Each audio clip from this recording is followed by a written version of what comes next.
नमो लोये सौहरिहन्ताणम् नमो लोये सौहृदानम् नमो लोये सौभागिर्यानम् नमो लोये सौज्यायानम् नमो लोये सौत्रिकावती सावनम् ओंकारमिन्दु संयुक्त नित्यम् जायन्ति योगिनः कामदमोक्षदो चैव ओंकाराय नमो नमः मङ्गलम् भगवानयो मङ्गलम् गौतमोऽग्नि मङ्गलम् कुन्कुण्डार्यो विजेन्द्रमोसुमङ्गलम् नमः समरिसाराय स्वानुभूत्या तथा स्थिति स्वभावाय भवाय सर्वाणां विभाव नियुक्त निराकार।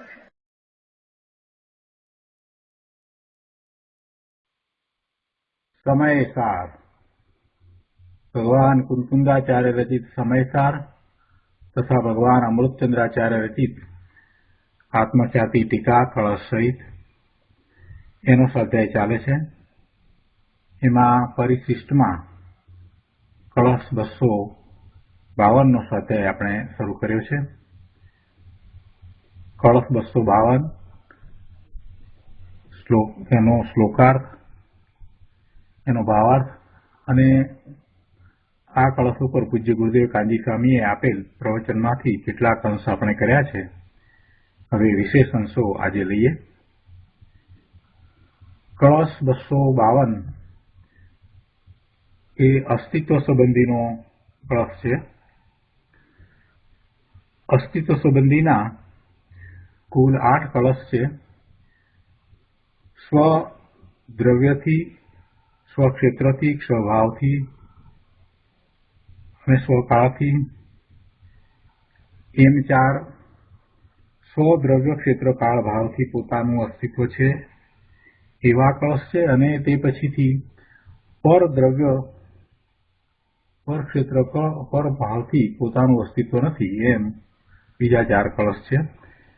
એમાં કળશ 252 એ પોતાનું અસ્તિત્વ સ્વદ્રવ્યથી છે એ વિશેનો કળશ છે। એમાં અમૃતચંદ્રાચાર્ય ભગવાને એમ સમજાવ્યું કે એકાંતવાદી અજ્ઞાની એ પરદ્રવ્યોના અસ્તિત્વથી ઠગાયો છે અને સ્વદ્રવ્યને એ નહીં દેખતો થકો પોતાના અસ્તિત્વને નહીં માનતો અને પરપણે પોતાના અસ્તિત્વને માને છે એવો એ સ્વદ્રવ્યથી પોતાના અસ્તિત્વનો નાશ કરે છે। જ્યારે સ્યાદવાદી આત્માને સ્વદ્રવ્ય રૂપે અસ્થિપણે માને છે, તેથી વિશુદ્ધ જ્ઞાન પ્રકાશ વડે એ પોતાનો નાશ કરતો નથી, પોતાને જીવિત રાખે છે। અને પંડિતજીએ પણ એ વાત સમજાવી કે એકાંતથી જે વસ્તુના સ્વરૂપને જાણે છે એવો એકાંતી બાહ્યમાં પરદ્રવ્યને ઇન્દ્રિયો પ્રત્યક્ષ દેખીને, એટલે કે ઇન્દ્રિયો દ્વારા એનું અસ્તિત્વ માનીને, જાણીને પોતાનું અસ્તિત્વ અતિન્દ્રિયપણે છે છતાં એને માનતો નથી, પોતાના આત્મદ્રવ્યને ઇન્દ્રિય પ્રત્યક્ષ નહીં હોવાથી એને માનતો નથી એમ એ આત્માનો નાશ કરે છે। જ્યારે અનેકાંતને માનનારો સ્યાદવાદી તો જ્ઞાનરૂપી તેજથી પોતાના આત્માનું સ્વદ્રવ્યથી અસ્તિત્વ છે એમ માનતો, એમ ત્રજતો, એમ અવલોકતો હોવાથી તે પોતાનો નાશ કરતો નથી। આનો વિસ્તાર કરતા પૂજ્ય ગુરુદેવે ઘણી વાત કરી। એમાં એક મહત્વની વાત આવી કે અતિન્દ્રિય પ્રત્યક્ષ એવું જે પોતાનું અવ્યક્ત એટલા માટે કે એ ઇન્દ્રિય દ્વારા જાણવામાં આવતું નથી એવું પોતાનું અવ્યક્ત આત્મદ્રવ્ય ત્રિકાળ જ્ઞાન આનંદમય તેને અજ્ઞાની માનતો નથી. તેને જાણવા દેખવાની કદી દરકાર પણ કરતો નથી. આમ પોતાના આત્મદ્રવ્યના અસ્તિત્વને નહીં દેખતો સમસ્તપણે શૂન્ય થયો થકો અને જે બાહ્ય ચીજોને એ દેખે છે એને એ પોતાનું અસ્તિત્વ માને છે, એમ પોતાનો નાશ કરે છે. તો હવે આગળ સ્વાધ્યાય લઈએ.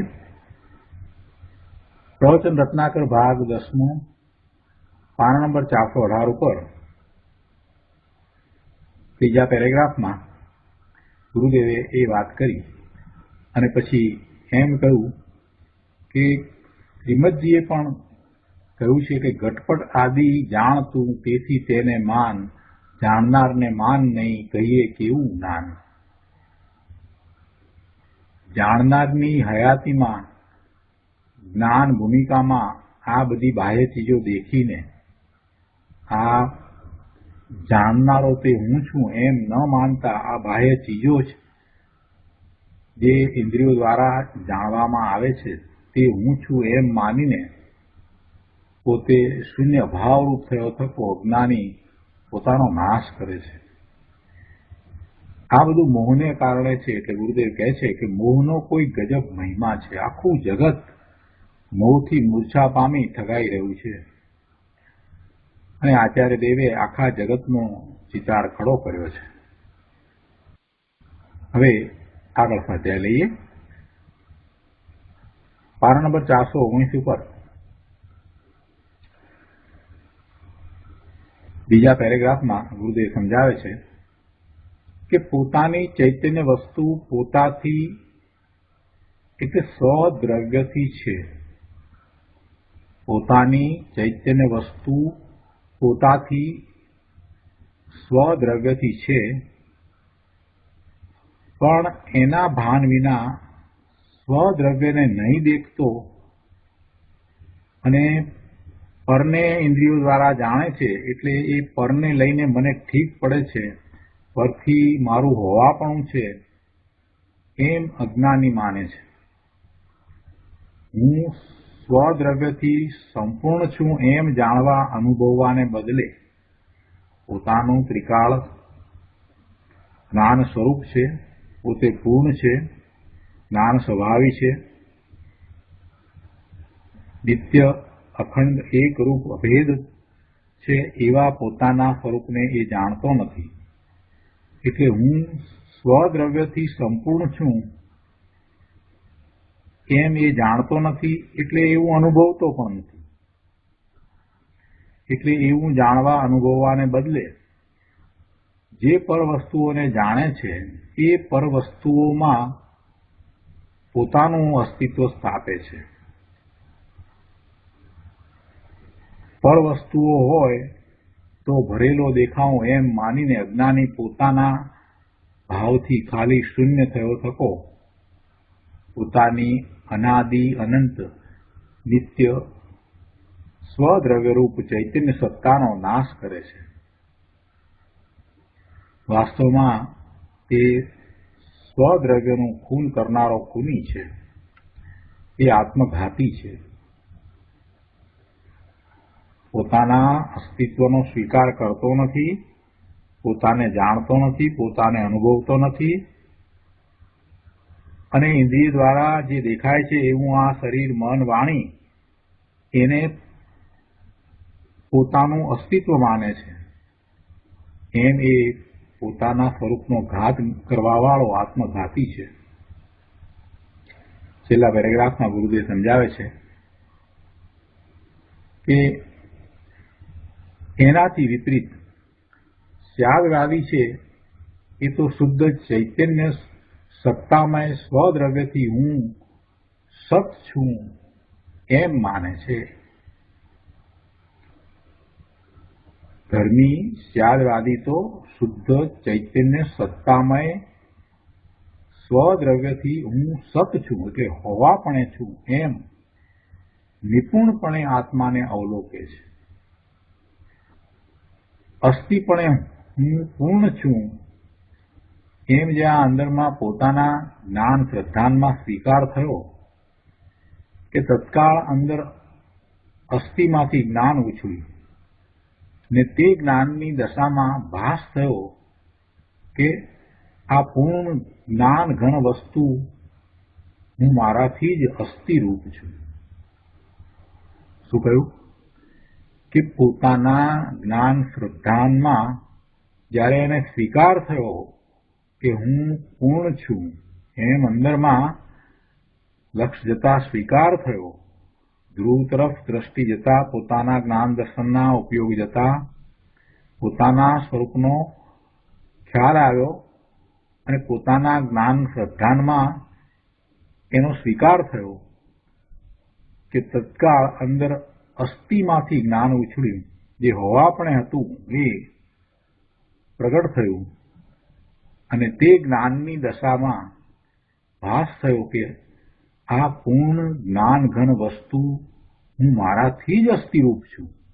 મારું અસ્તિત્વ તો મારાથી જ છે, અન્યથી મારું અસ્તિત્વ છે જ નહીં, પરથી મારું અસ્તિત્વ છે જ નહીં. મારું પૂર્ણ જ્ઞાન ઘન વસ્તુ સ્વરૂપ એવું મારું અસ્તિત્વ મારાથી જ છે, પરથી નથી. આમ તત્કાળ પ્રગટ થતા વિશુદ્ધ જ્ઞાન પ્રકાશ વડે પૂર્ણ થતો થકો સ્યાદવાદી જીવે છે, અર્થાત પોતાનું જેવું સત્યાર્થ જીવન છે તેને જીવતું રાખે છે, નિરાકુળ આનંદથી ધબકતું રાખે છે.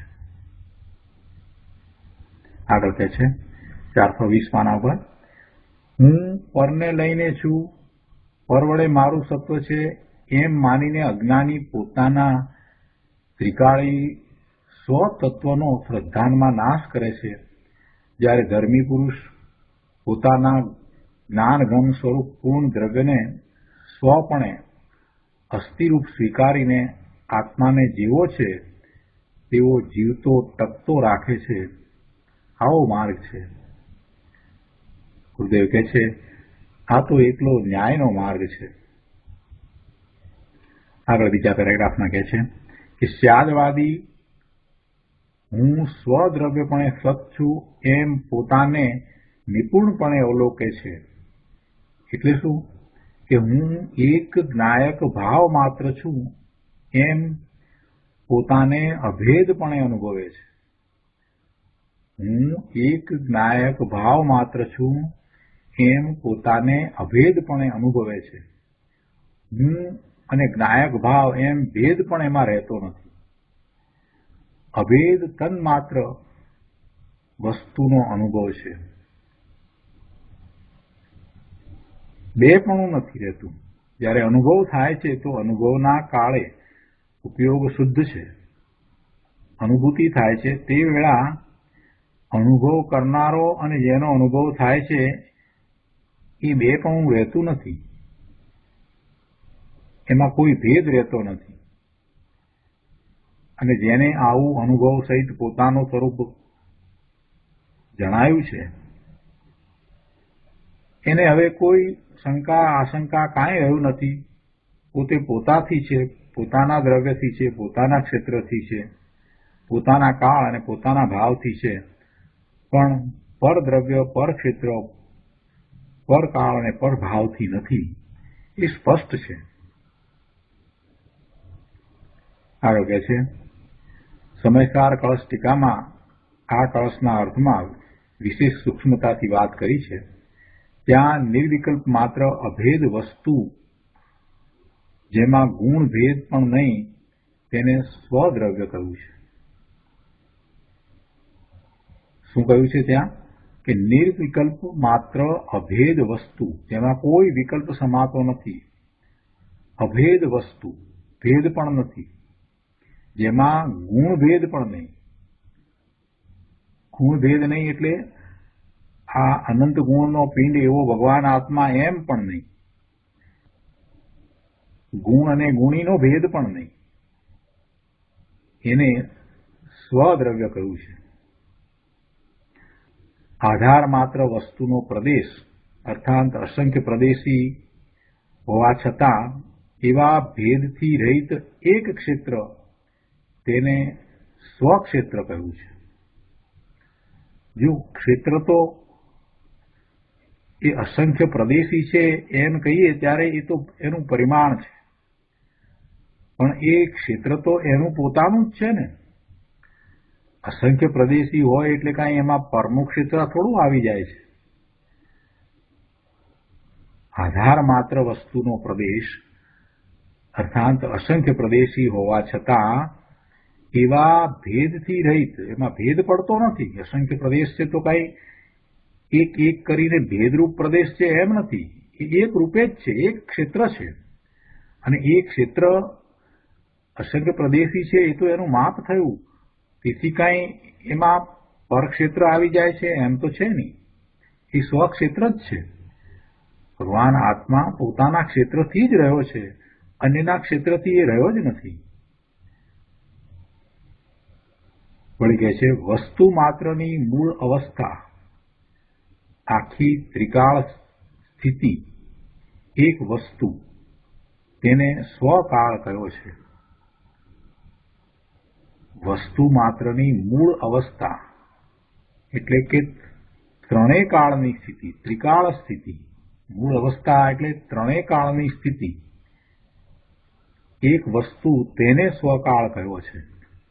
અને વસ્તુની મૂળની સહજ શક્તિ તેને સ્વભાવ કહ્યો છે. ગુરુદેવે દ્રવ્ય, ક્ષેત્ર, કાળ અને ભાવની બહુ સુંદર વ્યાખ્યા કરી છે. ફરીથી વાંચીએ. સમયસાર કળશ ટીકામાં આ કળશના અર્થમાં વિશેષ સૂક્ષ્મતાથી વાત કરી છે. ત્યાં નિર્વિકલ્પ માત્ર અભેદ વસ્તુ જેમાં ગુણભેદ પણ નહીં તેને સ્વદ્રવ્ય કહ્યું છે. આધાર માત્ર વસ્તુનો પ્રદેશ અર્થાત અસંખ્ય પ્રદેશી હોવા છતાં એવા ભેદથી રહિત એક ક્ષેત્ર તેને સ્વક્ષેત્ર કહ્યું છે. વસ્તુ માત્રની મૂળ અવસ્થા આખી ત્રિકાળ સ્થિત એક વસ્તુ, ત્રણેય કાળે જે સ્થિત છે એવી એક વસ્તુ તેને સ્વકાળ કહ્યો છે. અને વસ્તુની મૂળની સહજ શક્તિ તેને સ્વભાવ કહ્યો છે. આવા પોતાના સ્વદ્રવ્ય, સ્વક્ષેત્ર, સ્વકાળ અને સ્વભાવથી ભગવાન આત્મા છે. વળી ત્યાં જ સવિકલ્પ ભેદ કલ્પના કરવી અર્થાત અખંડ એક દ્રવ્યરૂપ વસ્તુમાં આ ગુણ અને આ ગુણી એમ ભેદ પાડવો તેને પરદ્રવ્ય કહ્યું છે. જો પરદ્રવ્ય કોને કહ્યું છે? જ્યારે પોતાને ગુણ ગુણીનો ભેદ પણ નહીં, પોતે અનંત ગુણનો પિંડ એમ પણ નહીં, એમ ભેદ પણ નહીં, એમ સ્વદ્રવ્ય કહ્યું છે. તો ત્યાં સાથે પરદ્રવ્ય કોને કહ્યું છે? તો કે ગુણ અને આ ગુણી એમ ભેદ પાડવો તેને પરદ્રવ્ય કહ્યું છે. કેટલી બધી સૂક્ષ્મતા. શું કહે છે કે ત્યાં જ સવિકલ્પ ભેદ કલ્પના કરવી, વિકલ્પ સહિત એવી ભેદરૂપ કલ્પના કરવી કે આ ગુણી અને આ ગુણ એવી કલ્પના કરવી જેમાં ભેદ પડે છે. ગુણી અને ગુણ એવો ભેદ પડે છે. ગુણોને ધરનારો ગુણી એમ ભેદ પાડવો એવી જે કલ્પના, એ વિકલ્પ, એને તો પરદ્રવ્ય કહી દીધું. કેમ કે મૂળ દ્રવ્યમાં એવા કોઈ ભેદ છે જ નહીં. ગુણ ગુણીનો ભેદ છે જ નહીં. ગુણ ગુણીનો ભેદ તો સમજવા માટે કહેવામાં આવ્યો છે. વાસ્તવમાં ગુણોનો સમૂહ એ ભગવાન આત્મા એમ જ્યારે કહીએ છીએ ત્યારે કાંઈ ગુણો અને ભગવાન આત્મા કાંઈ જુદા છે? દ્રવ્ય કાંઈ એથી જુદું થોડું છે? કોઈ એક દ્રવ્ય છે ને એની અંદર ગુણો રહ્યા છે એમ નથી. ગુણોનો સમૂહને અને ગુણો પણ એક સાથે એક રૂપ થઈને રહ્યા છે એવું આ દ્રવ્ય છે. એટલે એમાં કોઈ ભેદ છે જ નહીં. અને જો ભેદ પાડવામાં આવે તો એને ત્યાં અપેક્ષાથી પરદ્રવ્ય કહી દીધું. કે છે કે વસ્તુમાં ભેદ છે જ નહીં. ભેદ કલ્પના કરવી અર્થાત અખંડ એક દ્રવ્યરૂપ વસ્તુમાં આ ગુણ અને આ ગુણી એમ ભેદ પાડવો, તેને તો ત્યાં પરદ્રવ્ય કહ્યું છે. શું કહ્યું? કે આ શરીર આદિ પરદ્રવ્ય તો પરદ્રવ્ય છે જ, એ તો જુદું છે એટલે પરદ્રવ્ય જ છે, એ જુદું દ્રવ્ય છે. પણ અહીં તો એક જ ચીજમાં ભેદ કલ્પના કરવી તેને પરદ્રવ્ય કહ્યું છે. સૂક્ષ્મ વાત છે પ્રભુ. એટલે કહેવાનો આશય એવો છે કે ભાઈ તું એવી ભેદરૂપ કલ્પનાને છોડી દે. વસ્તુનું સ્વરૂપ અભેદ છે. વસ્તુનું સ્વરૂપ તો અભેદ છે. વસ્તુનો આધારભૂત પ્રદેશ ક્ષેત્રની વાત કરતા પણ એવી જ રીતે કહ્યું છે. શું કહ્યું છે? કહે છે કે વસ્તુનો આધારભૂત પ્રદેશ તેમાં વિકલ્પ સહિત ભેદ કલ્પનાથી આ અસંખ્યાત પ્રદેશ એમ ભેદને લક્ષમાં લેવું તે પરક્ષેત્ર થઈ ગયું. એવો ભેદ પાડવો જે ક્ષેત્ર છે એ પોતાનું ક્ષેત્ર છે, એ સ્વક્ષેત્ર છે, પણ એમાં એ અસંખ્યાત પ્રદેશ એમ ભેદ પાડવો તો એવો ભેદ પણ ત્યાં પોસાતો નથી. એટલે એવા ભેદને તો પરદ્રવ્ય કહી દીધું. કે છે એવા જે વસ્તુના ક્ષેત્રમાં એ અસંખ્ય પ્રદેશ એમ કલ્પના કરવી એને તો પરક્ષેત્ર કહી દીધું. વસ્તુનો આધારભૂત પ્રદેશ તેમાં સવિકલ્પ ભેદ કલ્પનાથી આ અસંખ્યાત પ્રદેશ એમ ભેદને લક્ષમાં લેવું તે પરક્ષેત્ર થઈ ગયું. પંચાસ્તિકાયમાં અસંખ્ય પ્રદેશી આત્માને અસંખ્ય પ્રદેશ હોવા છતાં એક પ્રદેશી કહ્યો છે. કેમ કે અસંખ્ય પ્રદેશ અભેદ એક વસ્તુપણે રહેલા છે. તેને અસંખ્ય પ્રદેશનો ભેદ પાડી સમજવું એ પરક્ષેત્ર છે. વળી આગળ કહે છે કે દ્રવ્યની મૂળ નિર્વિકલ્પ દશા અર્થાંત એક રૂપ ત્રિકાળી વસ્તુ તે સ્વકાળ. દ્રવ્યની મૂળ નિર્વિકલ્પ દશા અર્થાંત એક રૂપ ત્રિકાળી વસ્તુ ત્રણેય કાળ જે રહે છે એવી એ વસ્તુ એ એનો સ્વકાળ. તેમાં એક સમયની અવસ્થાનો ભેદ પાડવો તે પરકાળ છે. દ્રવ્ય, ક્ષેત્ર અને કાળ આ ત્રણેયને માટે આવી સૂક્ષ્મ વાત ગુરુદેવ સિવાય બીજું કોઈ કરી શકે નહીં. અહીંયા કહે છે કે દ્રવ્યની મૂળ નિર્વિકલ્પ દશા અર્થાત એક રૂપ ત્રિકાળી વસ્તુ ત્રણેય કાળ જે એક રૂપ રહે છે એવી એ વસ્તુ એ જ એનો સ્વકાળ છે. અને એમાં એક સમયની અવસ્થાનો ભેદ પાડવો તે પરકાળ છે. અને તેવી જ રીતે ભાવને વિશે પણ કહે છે કે તેમ દ્રવ્યની મૂળની સહજ શક્તિ તે સ્વભાવ. દ્રવ્યની મૂળની સહજ શક્તિ તે સ્વભાવ. અને પછી એમાં એ ભેદ પાડવા કે આ જ્ઞાન, આ દર્શન એમ ભેદ પાડવા એ પરભાવ છે. અભેદમાં ભેદ પાડવા એ બધું પર છે. એમ કરતા એ પરપણું આવી જાય છે. પરદ્રવ્ય છે એ તો પરદ્રવ્ય જ છે. પરક્ષેત્ર બીજા ક્ષેત્ર છે, પોતાના ક્ષેત્રથી અન્ય એ તો પરક્ષેત્ર જ છે. પરકાળ છે, અન્ય પર્યાયો છે અને એના પરિણમન છે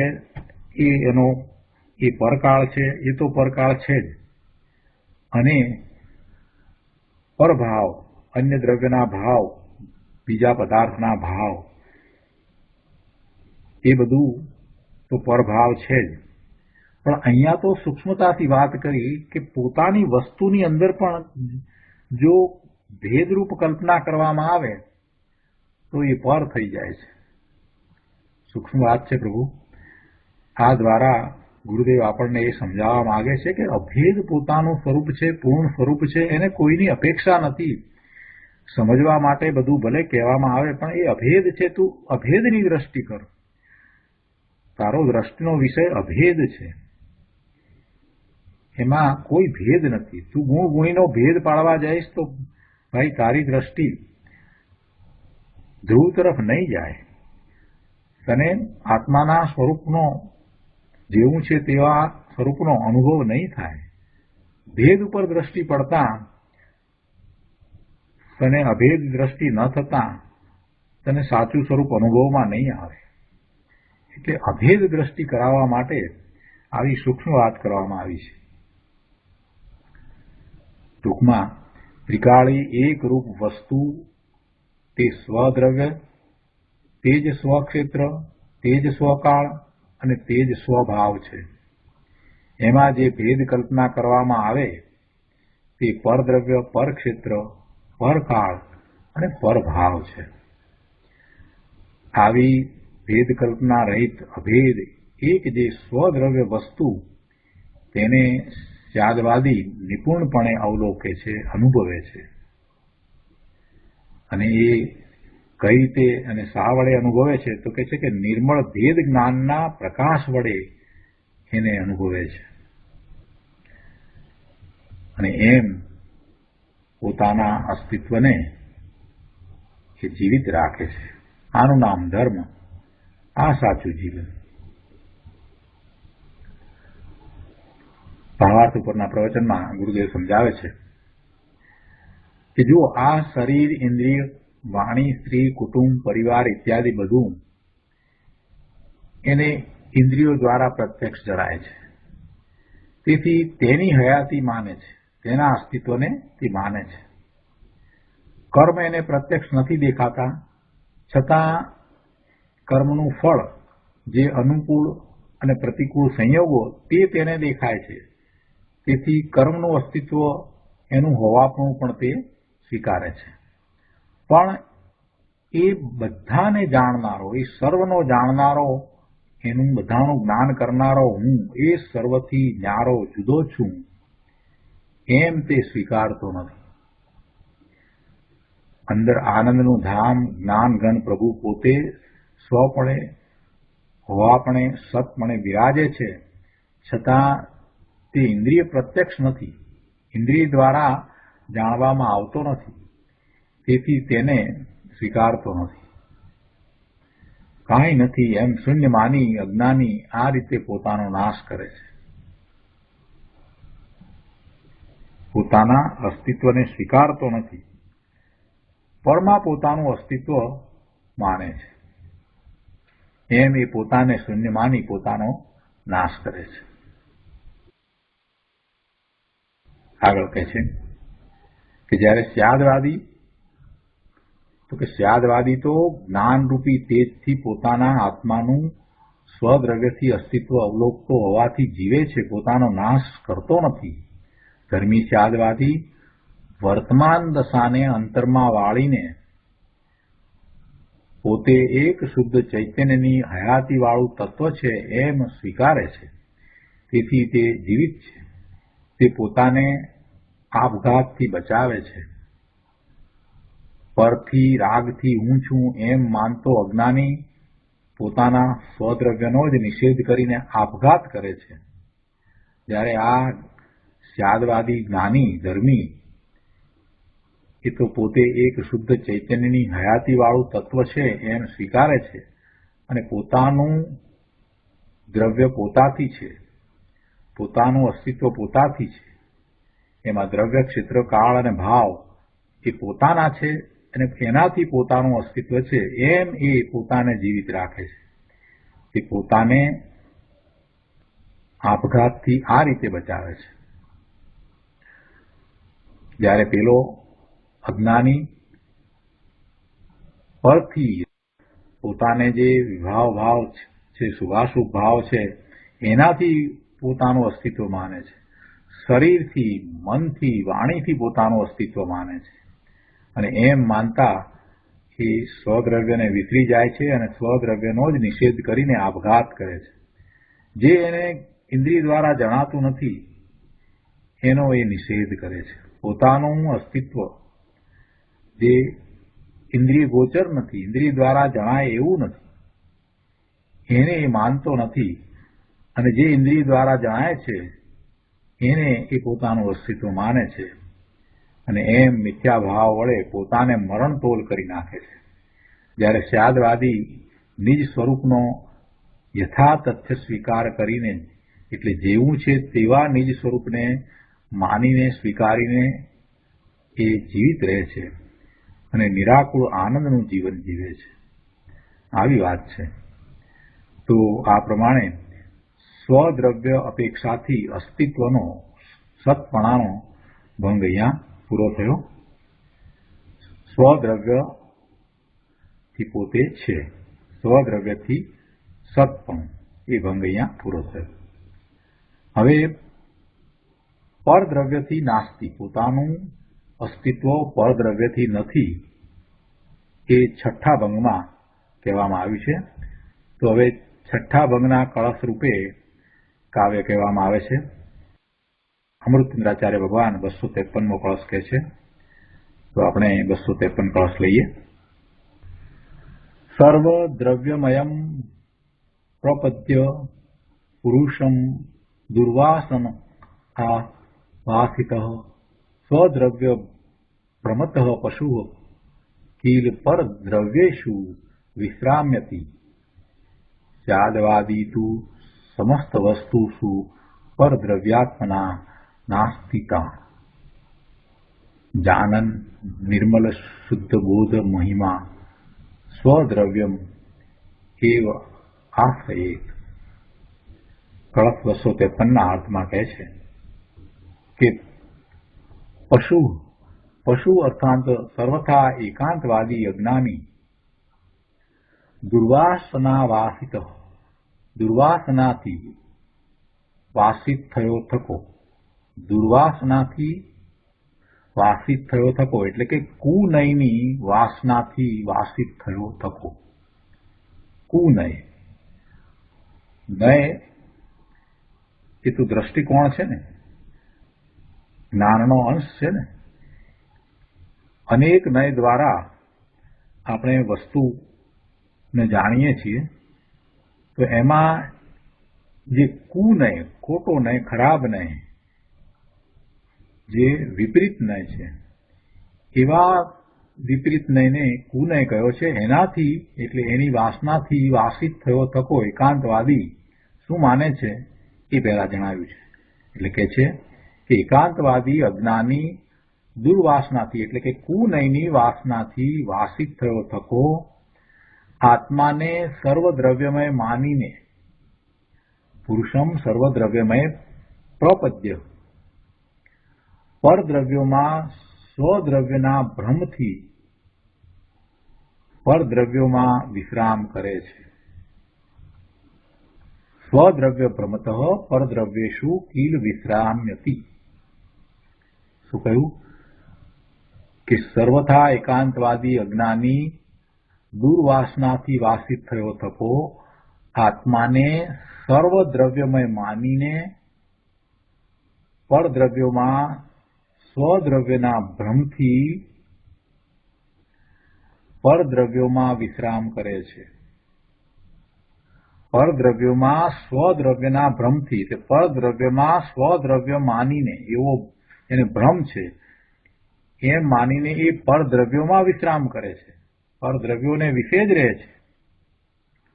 સ્યાદવાદી તું, જ્યારે સ્યાદવાદી તો સમસ્ત વસ્તુ પરદ્રવ્યાત્માના નાસ્તિકં જાનન, સમસ્ત વસ્તુઓમાં પરદ્રવ્ય સ્વરૂપે નાસ્તિત્વ જાણતો થકો નિર્મળ શુદ્ધ બોધ મહિમા, જેનો શુદ્ધ જ્ઞાન મહિમા નિર્મળ છે એવો વર્તતો થકો સ્વદ્રવ્યમ એવો આશ્રયેત, સ્વદ્રવ્યનો જ આશ્રય કરે છે.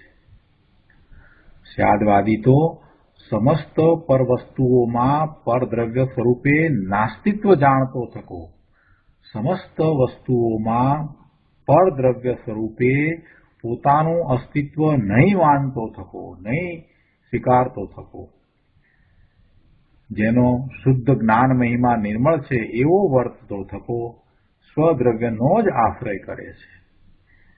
પેલો અજ્ઞાની પરદ્રવ્યોમાં વિશ્રામ કરે છે. કેમ પરદ્રવ્યોમાં વિશ્રામ કરે છે? કેમ કે પરદ્રવ્યમાં પોતાનું અસ્તિત્વ માને છે. જ્યારે આ સ્યાદવાદી જ્ઞાની એ સમસ્ત પર વસ્તુઓમાં પરદ્રવ્ય સ્વરૂપે અસ્તિત્વ નથી એમ જાણે છે, એટલે કે નાસ્તિત્વ જાણે છે. પરદ્રવ્ય સ્વરૂપે નાસ્તિત્વ એમ જાણતો થકો એ સ્વદ્રવ્યનો જ આશ્રય કરે છે. ભાવાર્થમાં પંડિતજી સમજાવે છે કે એકાંતવાદી આત્માને સર્વદ્રવ્યમય માનીને આત્મામાં જે પરદ્રવ્ય અપેક્ષાએ નાસ્તિત્વ છે તેનો લોપ કરે છે. પરદ્રવ્ય અપેક્ષાએ આત્માનું અસ્તિત્વ નથી, એટલે પરદ્રવ્ય અપેક્ષાએ નાસ્તિત્વ છે. પરદ્રવ્ય અપેક્ષાએ પોતાનું અસ્તિત્વ નથી, એટલે પરદ્રવ્ય અપેક્ષાએ પોતાને નાસ્તિ છે. તો એવા નાસ્તિત્વનો આ અજ્ઞાની એકાંતવાદી લોપ કરે છે, એટલે કે એવા નાસ્તિત્વનો લોપ કરે છે, એટલે કે ત્યાં પરદ્રવ્યમાં એ પોતાનું અસ્તિત્વ માને છે. પંડિતજીએ અહીંયા જુદી રીતે વાત મૂકી છે. શું કહ્યું કે એકાંતવાદી આત્માને સર્વદ્રવ્યમય માનીને, બધા દ્રવ્યમય જુદા જેટલા દ્રવ્યો એની સમીપમાં છે એમાં પોતાનું અસ્તિત્વ સ્થાપીને, એટલે સર્વદ્રવ્યમય માનીને આત્મામાં જે પરદ્રવ્ય અપેક્ષાએ નાસ્તિત્વ છે એવા નાસ્તિત્વનો લોપ કરે છે. પરદ્રવ્ય અપેક્ષાએ એને નાસ્તિત્વ છે, સ્વદ્રવ્ય અપેક્ષાએ અસ્તિત્વ છે અને પરદ્રવ્ય અપેક્ષાએ તો એને નાસ્તિત્વ છે, પણ એવા નાસ્તિત્વનો એ લોપ કરે છે. એમાં એ સર્વદ્રવ્ય છે એમાં પોતાનું અસ્તિત્વ માનીને વાસ્તવમાં એ પરદ્રવ્યમય નથી, પરદ્રવ્યમાં એનું અસ્તિત્વ નથી, પરદ્રવ્યમાં તો એને નાસ્તિત્વ છે. તો એવા પરદ્રવ્યમાં નાસ્તિત્વનો એ લોપ કરે છે અને એમાં પરદ્રવ્યમાં અસ્તિત્વ માને છે. જ્યારે સ્યાદવાદી તો સર્વ પદાર્થોમાં પરદ્રવ્ય અપેક્ષાએ નાસ્તિત્વ માનીને નિજ દ્રવ્યમાં રમે છે. સ્યાદવાદી તો સર્વ પદાર્થોમાં પરદ્રવ્ય અપેક્ષાએ નાસ્તિત્વ માનીને નિજ દ્રવ્યમાં રમે છે. સ્વથી પોતાનું અસ્તિત્વ છે અને પરથી પોતાનું અસ્તિત્વ નથી. કોઈ પણ પરદ્રવ્ય છે, કોઈ પણ પદાર્થ છે જે સ્વથી જુદો છે એમાં એનું અસ્તિત્વ નથી, એ રૂપે એ નથી. એનું અસ્તિત્વ તો પોતાના સ્વપણે છે, પોતાના દ્રવ્યપણે છે. એટલે પોતાના દ્રવ્ય ક્ષેત્ર કાળ અને ભાવથી જ્યારે પોતાનું અસ્તિત્વ છે ત્યારે પર પદાર્થના દ્રવ્ય ક્ષેત્ર કાળ ભાવથી એનું અસ્તિત્વ નથી એવું નાસ્તિત્વપણું પડ્યું છે. તો એવા નાસ્તિત્વપણાનો લોપ કરીને એ પરદ્રવ્યમય બનીને એ પરદ્રવ્યમાં પોતાનું અસ્તિત્વ સ્થાપીને એ વાસ્તવમાં પોતાનો નાશ કરી રહ્યો છે. આ અજ્ઞાની છે. પણ જ્ઞાની એનાથી વિપરીત કે જેમ છે તેમ વસ્તુના સ્વરૂપને સ્વીકારે છે કે પરદ્રવ્ય અપેક્ષાએ પોતાનું નાસ્તિત્વ છે, પરદ્રવ્ય અપેક્ષાએ પોતાનું નાસ્તિત્વ છે એનો સ્વીકાર કરીને એ સર્વ પદાર્થોમાં પરદ્રવ્ય અપેક્ષાએ પોતે નથી, પોતાનું અસ્તિત્વ નથી એમ માનીને માત્ર નિજ દ્રવ્ય અપેક્ષાએ પોતાનું અસ્તિત્વ છે અને એમ એ નિજ દ્રવ્યમાં રમે છે. આ કળશ ઉપર પૂજ્ય ગુરુદેવ કાંજી સ્વામીએ જે વિસ્તાર કર્યો છે એ પણ આપણે લઈએ.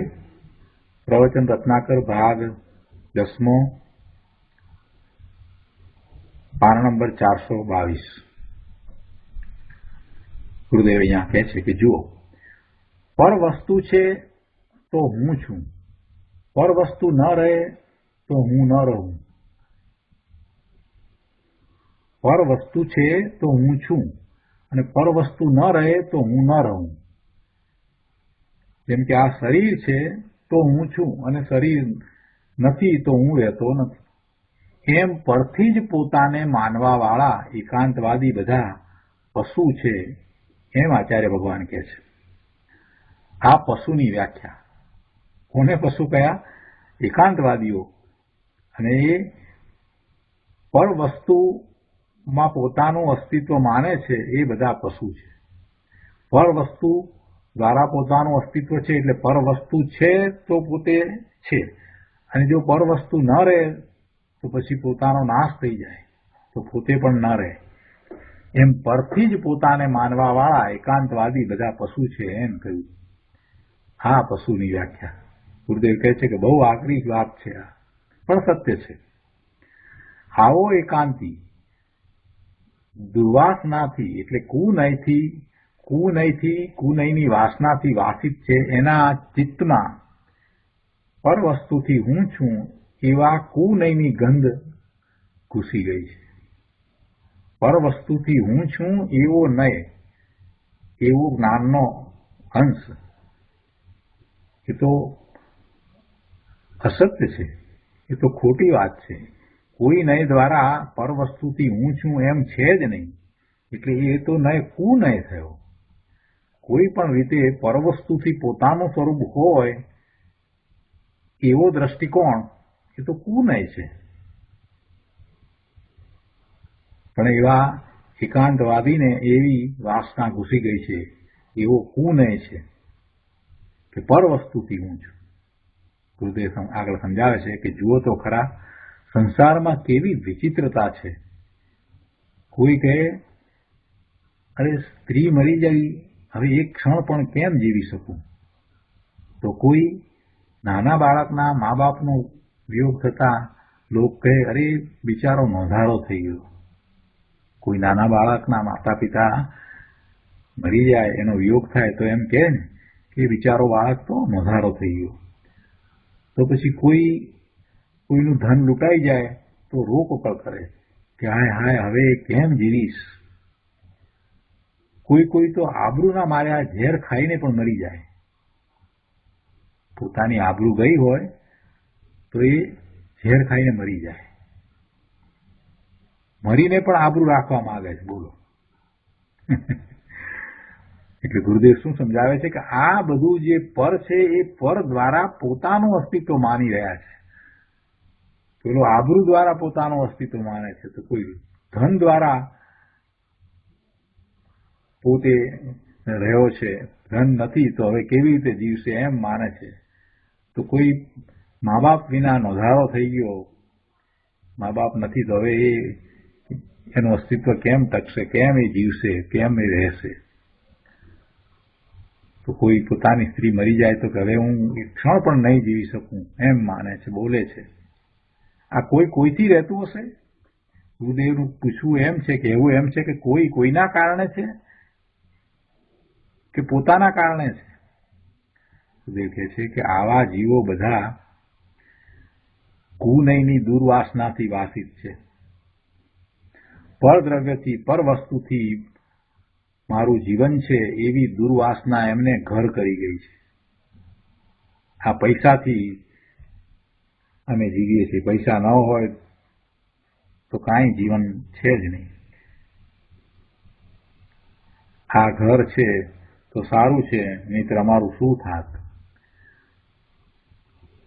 આ છોકરાને અમે ભણાવીએ છીએ, જો અમે ન હોત તો છોકરાનું શું થાત?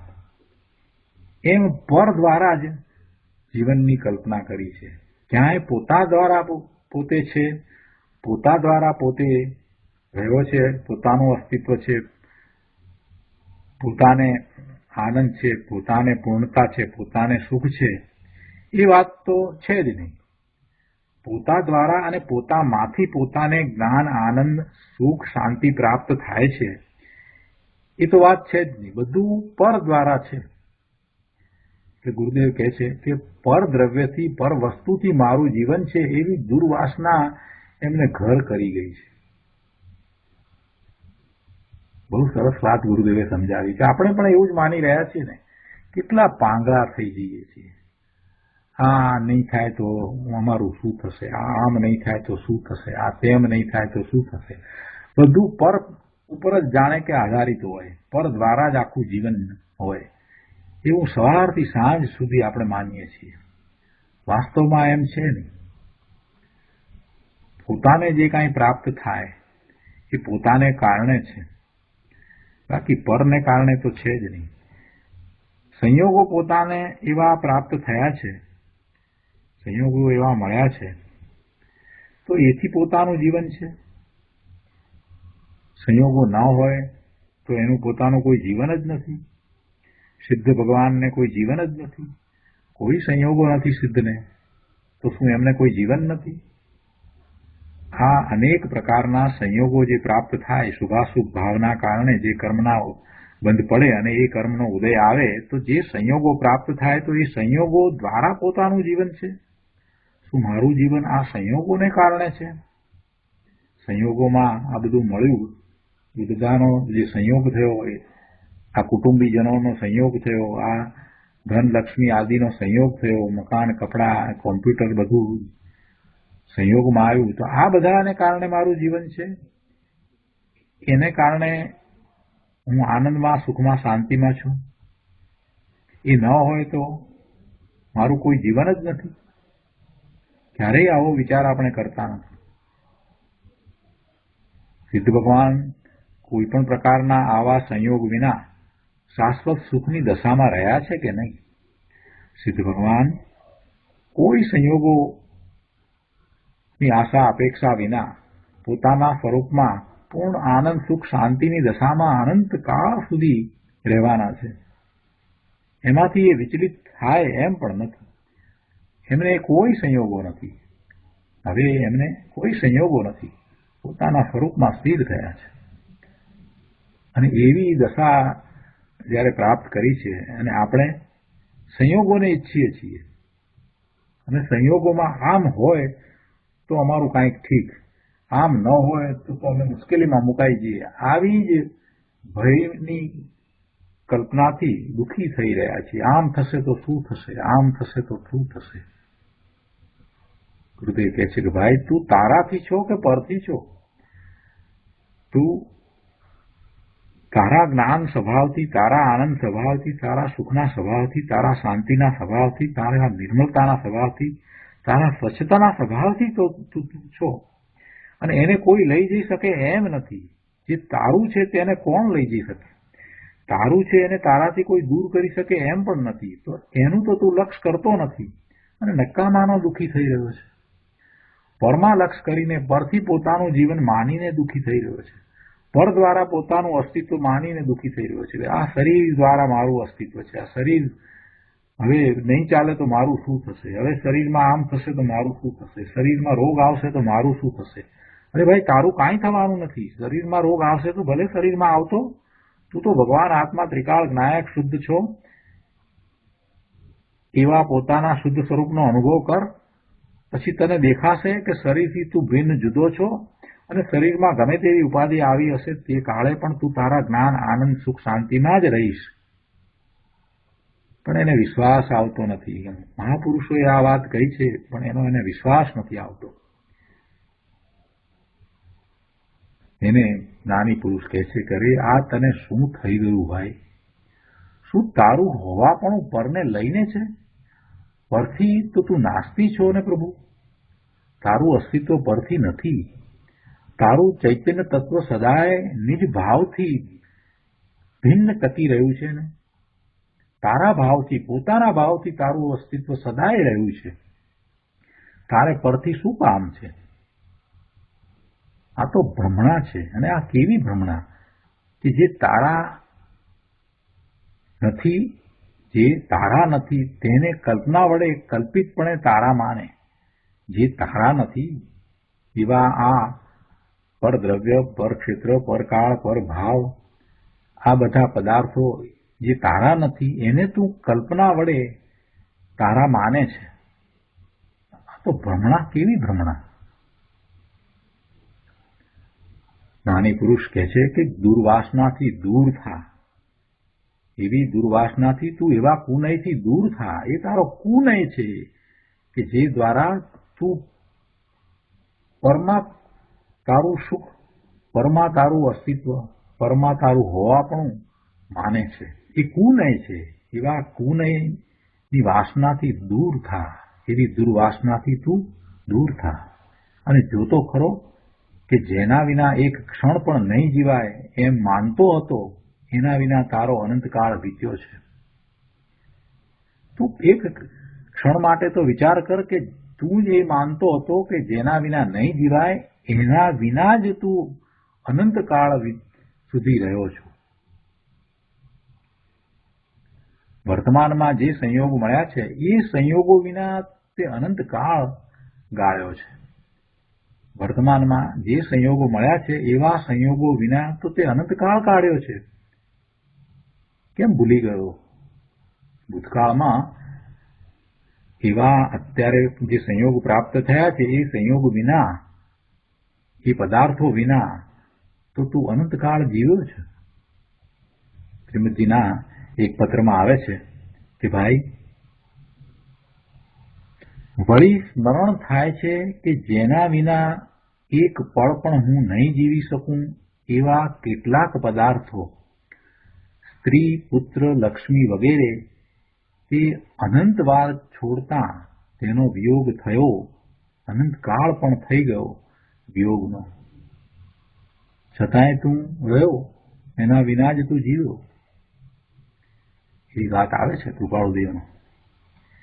એટલે કે ઈષ્ટના વિરહપૂર્વક અનંતકાળ આત્માનો ગયો છે. એટલે ઈષ્ટ, તે માનેલું ઈષ્ટ, તે જેને ઈષ્ટ માન્યું છે કે આ મને જોઈએ, આ મને હોય તો ઈષ્ટ, આ મને હોય તો સારું, એના વિના મારું જીવન નથી, એમ જે જગ્યાએ તે કલ્પના કરી છે અને જે પદાર્થોની ઈચ્છા કરી છે એવા પદાર્થો વિના તો તે અનંતકાળ કાઢ્યો છે, એના વિના જ તું જીવ્યો છો. એટલે એ બધી તારી ભ્રમણા છે. એ ભ્રમણાથી તું દૂર થા, એ દુર્વાસનાથી દૂર થા અને વિચાર કર કે એના વિના તું અનંતકાળ રહ્યો છે. સંયોગ કાળમાં પણ એ ચીજ તારી ક્યાં છે? બહુ સરસ વાત બીજી મૂકી કે જ્યારે એવી વસ્તુઓ, એવા પદાર્થોનો સંયોગ થયો છે તે વખતે પણ એ ચીજ તારી ક્યાં છે? એ ચીજ તારી તો છે નહીં. એનામાં તું વ્યાપતો નથી, એ તારામાં વ્યાપતી નથી. એનાથી તો તું ભિન્ન છો અને એના વિના જ તું ટકી રહ્યો છો. તને એમ છે કે તું એનાથી ટકી રહ્યો છો, પણ વાસ્તવમાં તો તું એના વિના જ ટકી રહ્યો છો. ભૂતકાળમાં પણ તું એના વિના જ ટકી રહ્યો હતો. વર્તમાનમાં જ્યારે એ ચીજ તારી સમીપમાં છે, એવા સંયોગો છે, ત્યારે પણ તું એના વિના જ રહ્યો છો. તારું અસ્તિત્વ તારા પોતાથી જ છે. તારો આનંદ, સુખ, શાંતિ બધું તારાથી પોતાથી જ છે. તું પૂર્ણ છો, તું અખંડ છો, અભેદ છો. એક વાર એનું લક્ષ કર. જ્ઞાની પુરુષોએ તો આ સમજાવવું છે. સિદ્ધ ભગવાનનો વિચાર કરને પ્રભુ. સિદ્ધ ભગવાન કયા સંયોગોથી જીવે છે? કોઈ સંયોગોથી જીવતા નથી. કોઈ સંયોગોની એમને જરૂર નથી, છતાં પૂર્ણ આનંદ, સુખ, શાંતિમાં રહ્યા છે. અલૌકિક આનંદ, શાશ્વત આનંદ, અને એવો આનંદ, એવું સુખ કે જે આ લોકમાં ક્યાંય છે નહીં, કોઈ પદાર્થથી પ્રાપ્ત ન થાય એવું અલૌકિક સુખ અને અલૌકિક આનંદ સિદ્ધ ભગવાનને સહજ છે અને એ અનંતકાળ સુધી એમ રહે છે. કોઈ સંયોગ નથી, કોઈ પદાર્થ નથી, શરીર પણ નથી. એવા આનંદને અનુભવવા માટે કોઈ ઇન્દ્રિયોની પણ જરૂર નથી. આ તો સ્પષ્ટ છે. સિદ્ધ ભગવાનનો વિચાર કરતા આ વાત તો સમજાય છે. તો તું નાહકનો શા માટે આ બધું માની રહ્યો છે કે આ ઇન્દ્રિયો દ્વારા જે એના વિષયો છે એના દ્વારા મને સુખની પ્રાપ્તિ થાય છે, અને એ ન હોય તો હું દુઃખી થઈ જાઉં. આ ધન લક્ષ્મી દ્વારા જ હું શાંતિથી રહી શકું છું. આ સ્ત્રી પુત્ર છે તો ઠીક છે, નહીતર મારું શું થાત? આ ઘર છે તો બરાબર છે, નહીતર હું મરી જાત, કેવી રીતે રહેત? આવી બધી નકામી કલ્પનાઓને છોડી દે. તું તારાથી જ છો. સંયોગોના કારણે છે. સંયોગો આવ્યા છે તો આવ્યા છે, છતાં સંયોગોમાં તું નથી, તારામાં સંયોગ નથી. સંયોગો તારાથી જુદા છે, ભિન્ન છે. એના વિના જ તું ટકી રહ્યો છો. સંયોગો તો ચાલ્યા જશે, સંયોગોનો તો નાશ થશે, સંયોગોનો તો વિયોગ થશે, પણ તારો નાશ નથી. તું અવિનાશી છો. તું અવિનાશી જ છો. બહુ સરસ વાત છે. આગળ 423માં પાના ઉપર ગુરુદેવ સમજાવે છે કે તારી કેવી દશા છે. તું પરમાં અસ્તિત્વ માનીને, પર દ્વારા પોતાનું સુખ માનીને તું કેવો પાંગળો થઈ રહ્યો છે એ વાતને સમજાવતા ગુરુદેવ એક ઉદાહરણ આપીને સમજાવે છે. કહે છે કે જો જેમ કોઈ તંબુ બાંધ્યો હોય અને એની એક ખીલી ખસે તો ત્યાં જીવને ભારે ઉચાટ ખળભળાટ થઈ જાય છે. તંબુ બાંધ્યો હોય ને એમાંથી એક પેલું નીકળી જાય તો તંબુ પડી જાય, એટલે એને તો ઉચાટ થઈ જાય છે. તેમ અજ્ઞાની પર વસ્તુથી હું છું એવી દુર્વાસનાથી વાસિત થયો થકો આત્માને, પોતાને સર્વદ્રવ્યમય માનીને, સર્વદ્રવ્યો હું જ છું એમ માનીને જગતની બધી સગવડતાઓ, અનુકૂળતાઓમાંથી એક અનુકૂળતા કે સગવડ જ્યાં ઘટે ત્યાં હું ઘટી ગયો, ખંડ ખંડ થઈ ગયો એમ ભારે રોકકળ કરી મૂકે છે. એક વસ્તુ ચાલી જાય, એક અનુકૂળતા ચાલી જાય ત્યાં તો એ રોકકળ કરી મૂકે છે. કરી દે હવે મારું શું થશે, એના વિના મારું શું થશે. સ્ત્રી, પુત્ર, ધન, માત પિતા ઇત્યાદિનો વિયોગ થતા અજ્ઞાની ભારે આકુળ વ્યાકુળ થઈ આક્રંદ કરે છે. તો તેને કહીએ છીએ કે ભાઈ તું અંદર જ્ઞાન આનંદ સ્વરૂપ ભગવાન છો ને, ભગવાન જેવો ભગવાન અંદર હોવા છતાં આ શું તું કરે છે, આ તું શું કરે છે. તારાથી જુદી પડી એ ચીજ તારી ક્યાંથી હતી, ક્યાંથી આવી, ક્યાંથી થઈ. એ ચીજ જુદી જ હતી, એ તારી હતી જ નહીં. ત્રણ કાળમાં એ તારી હતી નહીં, ત્રણ કાળમાં એ તારી નથી. હતી નહીં, છે નહીં, હશે નહીં. મોહનો દારૂ પીને જ તું આવી પાગલની ચેષ્ટા કરે છે. મોહવશ તું એ પર ચીજને તારી માને છે અને એ ચીજ વિના તું દુઃખી થાય છે. એના વિના તારા સુખ શાંતિ અણાઈ જાય છે એમ તને ભ્રમ થયો છે. ગુરુદેવ કહે છે કે મોહનો દારૂ પીને જ તું આવી પાગલની ચેષ્ટા કરે છે. પરદ્રવ્યોમાં તને સ્વદ્રવ્યનો ભ્રમ છે અને એ ભ્રમથી તું દૂર થા અને સ્વદ્રવ્યને અંગીકાર કર. અહીં કહે છે કે પશુ એકાંતવાદી અજ્ઞાની આત્માને સર્વદ્રવ્ય માનીને સ્વદ્રવ્યના ભ્રમથી પરદ્રવ્યોમાં વિશ્રામ કરે છે. મારો આધાર પરદ્રવ્યો જ છે એમ પરદ્રવ્યોમાં જ પોતાનું અસ્તિપણું સ્થાપે છે. હું પરદ્રવ્યથી અસત છું, પરદ્રવ્યથી નથી, ભિન્ન છું એમ એને બેસતું નથી. અંદર દુર્વાસના ઘર કરી ગઈ છે ને એટલે એને હું પરદ્રવ્યથી અસત છું, પરદ્રવ્યથી હોવા પણ નથી, પરદ્રવ્યથી હું જુદો છું, ભિન્ન છું એ વાત બેસતી નથી. તેથી સ્વદ્રવ્યનું ભિન્ન અસ્તિત્વ એને બેસતું નથી. પોતાનું અસ્તિત્વ, સ્વદ્રવ્યનું જુદું અસ્તિત્વ, ભિન્ન અસ્તિત્વ, પરથી જુદું ભિન્ન અસ્તિત્વ એને સમજાતું નથી, બેસતું નથી. એટલે પરમાં જ એ વિશ્રામ શોધે છે, પરમાં જ તે આધાર અને વિશ્રામ શોધે છે અને એ રીતે પોતાનો નાશ કરે છે. આગળ કહે છે એકાંતવાદી અજ્ઞાની પરદ્રવ્યથી મને લાભ થાય એવી કુનયની વાસનાથી વાસિત છે. કદાચિત કુટુંબ, પરિવાર, ધન, લક્ષ્મી ઇત્યાદિ છોડી દે તો આ દેવગુરુ શાસ્ત્રથી, આ મંદિર અને આ જીનબીમથી મને લાભ છે, એનાથી મને જ્ઞાન થાય છે એમ તે માને છે. જો આ કુનયની વાત બીજી રીતે પણ કહી કે એકાંતવાદી અજ્ઞાની છે એ દાખલા તરીકે આ કુટુંબ પરિવારની વાત હતી એને છોડી દે તો પછી એ બીજી જગ્યાએ એ પરથી પોતાને લાભ છે એમ માને છે. જેમ કે આ દેવગુરુ શાસ્ત્રથી, આ મંદિર અને આ જીનબીમથી મને લાભ છે, એનાથી મને જ્ઞાન થાય છે એમ તે માને છે. આ બીજી રીતે પરમાંથી પોતાના જ્ઞાન આનંદને શોધવાની રીત એ પણ કુનય જ છે. આ પંચ પરમેષ્ઠીની ભક્તિથી મને લાભ ધર્મ થાય છે એમ તે માને છે. તે ભાઈ એ પંચ પરમેશથી, એ જીનબિંબ અને એ દેવગુરુ શાસ્ત્ર એ બધું પરદ્રવ્ય છે. એનાથી તને કેમ લાભ થાય? તને તારા પોતાથી લાભ થાય એ વખતે એ બધા નિમિત્ત હોય. બાકી લાભ તો તને તારા પોતાથી થાય, બીજા કોઈથી થાય નહીં.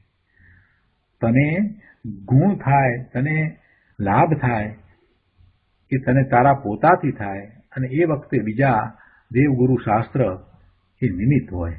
તને જ્ઞાન થાય તો એમાં એ નિમિત્ત હોય, પણ એમનાથી તને કાંઈ લાભ થાય, જ્ઞાન થાય, આનંદ થાય, સુખ થાય એમ હોય નહીં. હવે આવી વાત એને અઘરી લાગે છે, આકરી પડે છે. દેવગુરુ શાસ્ત્ર સાચું જ્ઞાન થવામાં અવશ્ય નિમિત્ત હોય છે. દેવગુરુ અને શાસ્ત્ર સાચું જ્ઞાન થવામાં અવશ્ય નિમિત્ત હોય છે. તથાપિ એ નિમિત્તથી અહીં આત્મામાં સાચું જ્ઞાન થઈ જાય છે એમ નથી. જ્યારે સાચું જ્ઞાન થાય છે ત્યારે આવા નિમિત્ત હોય છે. નિમિત્ત હો, પણ નિમિત્ત ઉપાદાનમાં કાંઈ જ કરતું નથી. નિમિત્ત કાર્ય થવામાં અનુકૂળ છે, એટલે આપણે કહીએ છીએ ને કે ઉચિત નિમિત્ત હોય. નિમિત્ત કાર્ય થવામાં અનુકૂળ છે, છતાં નૈમિતિક ભાવને અનુરૂપને તે કરે છે એમ નથી. નૈમિતિકને કરે છે એમ નથી. નૈમિતિક શું છે? નૈમિતિક તો એ પરિણામ છે, અને એવા એ પરિણામ છે તે પરિણામી દ્રવ્યથી જુદા હોય નહીં. એટલે આ નિમિત્ત જે બીજું અન્ય દ્રવ્ય છે એ આ નૈમિતિક ભાવને કરે એમ હોય નહીં. અહીં આત્મામાં સમ્યક દર્શન પ્રગટ થાય છે, તેમાં નિશ્ચયથી તો પોતાનું સ્વદ્રવ્ય જ, એટલે સ્વદ્રવ્યનો જ આશ્રય હોય એ જ કારણ છે. અને વ્યવહારે એમ કહેવાય કે દર્શન મોહની કર્મનો અભાવ તેમાં નિમિત્ત છે. દેવગુરુ શાસ્ત્ર બાહ્ય નિમિત્ત છે. હવે ત્યાં આ અનુકૂળ નિમિત્ત છે, માટે અનુરૂપ પર્યાય એટલે નૈમિતિક એ સમ્યક દર્શન થઈ, એ પર્યાય થઈ. પણ એ પર્યાય એ અનુકૂળ નિમિત્તથી થઈ છે એમ નથી. જે દેવગુરુ આદિ પરદ્રવ્યથી લાભ થવાનું માની તેનું સેવન કરે છે તેને સમ્યક દર્શન આદિ ધર્મ થતો જ નથી. જો અઘરી વાત મૂકી, પણ સમજવા જેવી વાત મૂકી છે. જેની માન્યતા એમ છે કે દેવગુરુ અને શાસ્ત્રથી મને સમ્યક દર્શન થાય, તો એવી એ ઊંધી માન્યતા કરવાવાળા સમ્યક દર્શન પ્રાપ્ત કરતા નથી. સમ્યક દર્શન પોતાને પોતાના પુરુષાર્થથી થાય, કેમ કે પોતાનો જ્ઞાન સ્વભાવ છે, પોતાનો એવો જ સ્વભાવ છે, પોતાનો એવો સમ્યક જ્ઞાન સમ્યક દર્શન થાય એવો પોતાનો સ્વભાવ છે, પોતામાં એ ગુણ પડ્યા છે. માટે એ પોતાને પોતાથી થાય એ વખતે દેવગુરુ શાસ્ત્ર છે એ નિમિત્ત હોય. આવી વાત છે. તો આજનો સ્વાધ્યાય અહીંયા સુધી રાખીએ છીએ. હવે સુખધામ બોલીએ. સુખધામ અનંત સુસંત ચરી દિન રાત રહે તદ જ્ઞાન મહી પ્રકાંતિ અનંત સુધામય જે પ્રણમુ પદતે વરતે જયતે પ્રણમુ પદતે વરતે જયતે